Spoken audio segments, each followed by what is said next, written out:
demonstration on the block log collector. It's probably going to be very short. Let's see, let's make it sunny, let's make it day. Super water. So the first thing is, as always, somebody has to build something.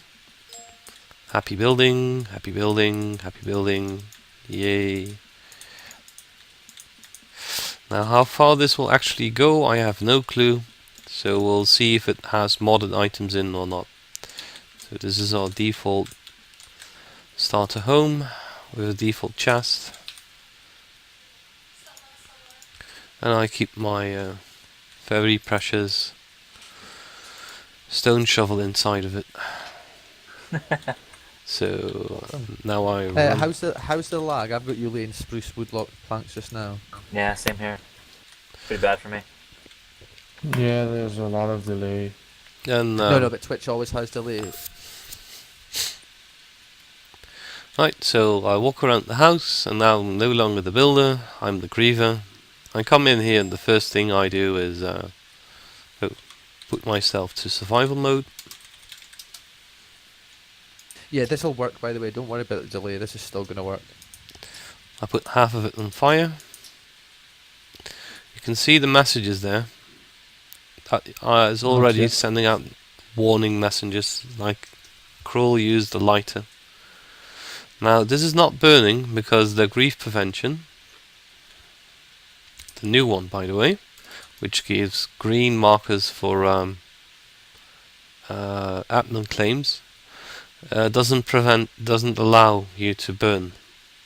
So Oh yeah, see it doesn't spread. Doesn't spread indeed. And it gives a nice little message.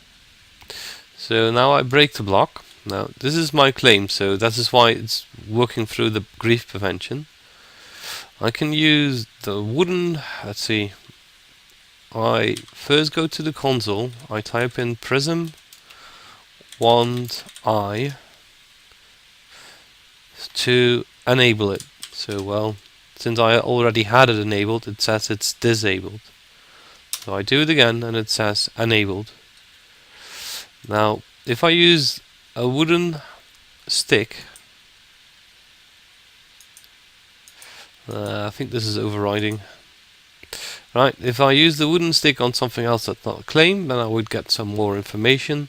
But as you can see now, if I use my hand, I can see here that Cruel broke rat wood planks 1 hour ago. The action was break and a minus, so I took it. And then after that there's a plus sign. Cruel placed ratwood planks 1 hour or 2 minutes ago. So the same goes for the chest. Well, apparently it has no history on it. Very interesting. It does have some history on it. So it says, I inserted 1 stone spade and I placed the chest, some other stuff. If I take it out, it will say that I took it out. Apparently there's a difference between left button and right button. So that's basically the basic modes of this inspection. There's lots of advanced modes, but this is the most important one. The other one I want to show for those who have not seen this yet is Opis, which is also only available. Well, it's also available on the Overload server, but it's available on the Direwolf server, not on Unleashed. Also, Prism is not available on Unleashed because it doesn't support it. This is 1.6.4, that's 1.5.2. So if I want to know where the lag is coming from in the world, I can do a profile run. Well, if you can remember correctly, in the past we could do these profiles run with /profile, -e, and then we'll get a list of chunks. Now that we have Opis, we can do Opis start, and that will basically start a sniff round. So it will start collecting data from the world, that's going on right now to see where the usage is, where there's many entities, or what might be causing lags. After 250 ticks it's complete, so that's depending on how many ticks per second you do, but usually it should do 20, so that's not that long. You have the information collected, it's stored on the server. To run this command you need to be operator, by the way.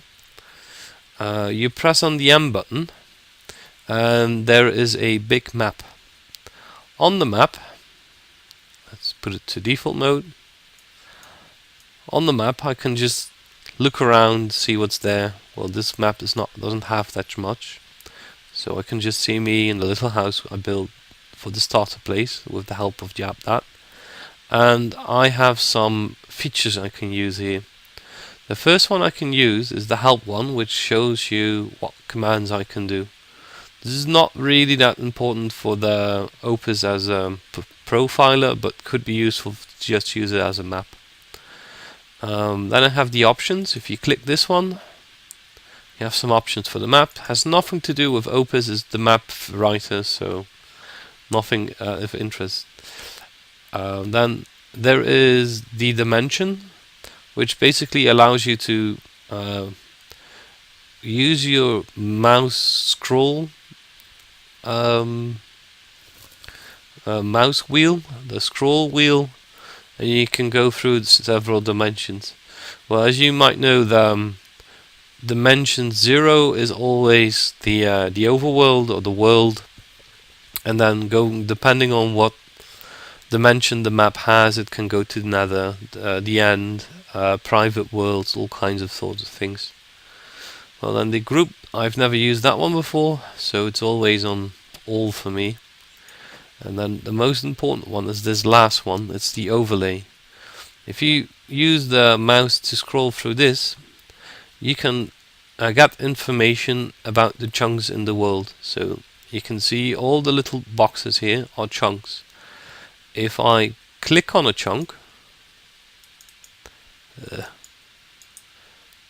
have it, with the middle mouse button, I get the entities. Because it's in the entity mode, I can get the entities and where they are.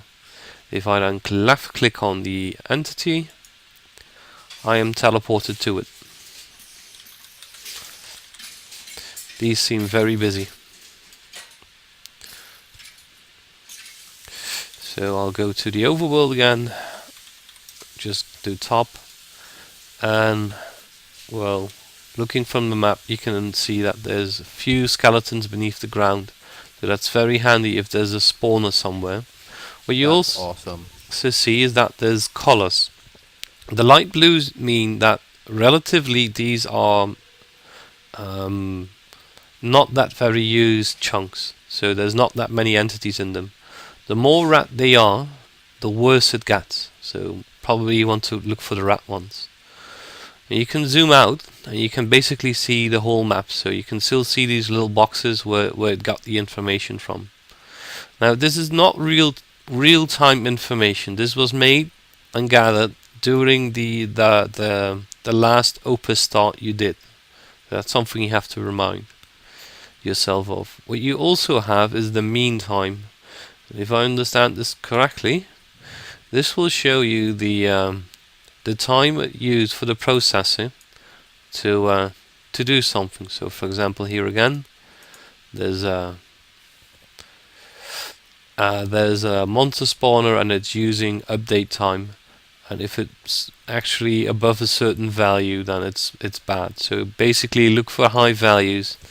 In a modded world, you'll start seeing solar panels and all kinds of machineries. In this case, of course, it's an empty world. Let me get the torch here so I can see it. So you can actually see in red here that this is the box you're looking for, and that this block is making lag. Let's see if there's something else. So that is how you look for lag. And then there is the loaded chunk feature, which basically shows you what chunks are loaded, and by default it should load up this area for a player, but it will be blue if it's force loaded, by example, for by a chunk loader or a machinery that has chunk loading capabilities, and it will tell you what it is and why. So you can have your mouse over and says player loaded. If it is a chunk loader, it will say something else, something about what's it called again?